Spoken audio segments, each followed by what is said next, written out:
बिस्मिल्लाहिर्रहमानिर्रहीम अस्सलाम वालेकुम।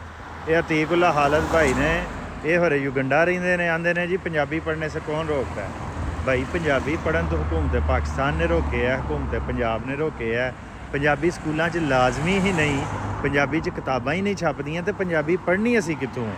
पंजाब टैक्सट बुक बोर्ड का नाम इंग्लिश च, ਇਹਦਾ ਨਾਂ ਹੋਣਾ ਚਾਹੀਦਾ लखनऊ ਟੈਕਸਟ ਬੁੱਕ ਬੋਰਡ ਜਾਂ ਇਹਦਾ ਨਾਂ ਹੋਣਾ ਚਾਹੀਦਾ ਇੰਗਲੈਂਡ ਟੈਕਸਟ ਬੁੱਕ ਬੋਰਡ, ਕਿਉਂਕਿ ਇਹ ਇੱਕ ਵੀ ਪੰਜਾਬੀ ਦੀ ਕਿਤਾਬ ਨਹੀਂ ਛਾਪਦਾ। ਇਹ ਇੰਗਲਿਸ਼ ਸਾਡੇ ਪੈਸਿਆਂ ਤੋਂ, ਸਾਡੇ ਜ਼ਮੀਂਦਾਰਾਂ ਦੀ, ਸਾਡੇ ਹੁਨਰਮੰਦਾਂ ਦੀ, ਸਾਡੇ ਲੋਕਾਂ ਦੇ ਟੈਕਸ ਦੇ ਪੈਸਿਆਂ ਤੋਂ ਇੰਗਲਿਸ਼ ਔਰ ਉਰਦੂ ਦੀਆਂ ਕਿਤਾਬਾਂ ਛਾਪਦਾ, ਸਾਡੀਆਂ ਜ਼ਬਾਨ ਦੀਆਂ ਕਿਤਾਬਾਂ ਨਹੀਂ ਛਾਪਦੀਆਂ। ਤੇ ਤੁਸੀਂ ਆਂਦੇ ਹੋ ਕੌਣ ਰੋਕਦਾ? ਤੁਹਾਡੇ ਟੀਵੀ ਦੇ ਵਿੱਚ ਪੰਜਾਬੀ ਕਿਰਦਾਰਾਂ ਨੂੰ ਮੁਲਾਜ਼ਮ ਵਹਾਇਆ ਜਾਂਦਾ, ਪੇਂਡੂ ਜਾਹਲ ਵਹਾਇਆ ਜਾਂਦਾ।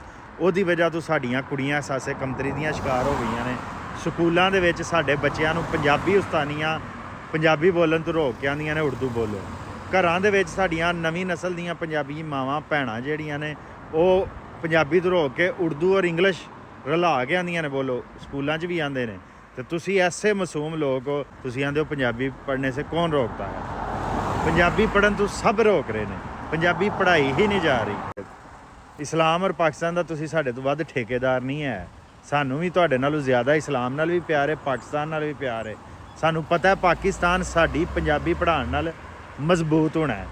ਪੰਜਾਬੀ ਨੂੰ ਖਤਮ ਕਰਨ ਨਾਲ, ਸਿੰਧੀ ਬਲੋਚੀ ਪਸ਼ਤੋ ਨੂੰ ਖਤਮ ਕਰਨ ਨਾਲ ਪਾਕਿਸਤਾਨ ਕਮਜ਼ੋਰ ਹੋ ਰਿਹਾ, ਹੋਰ ਕਮਜ਼ੋਰ ਹੋਏਗਾ।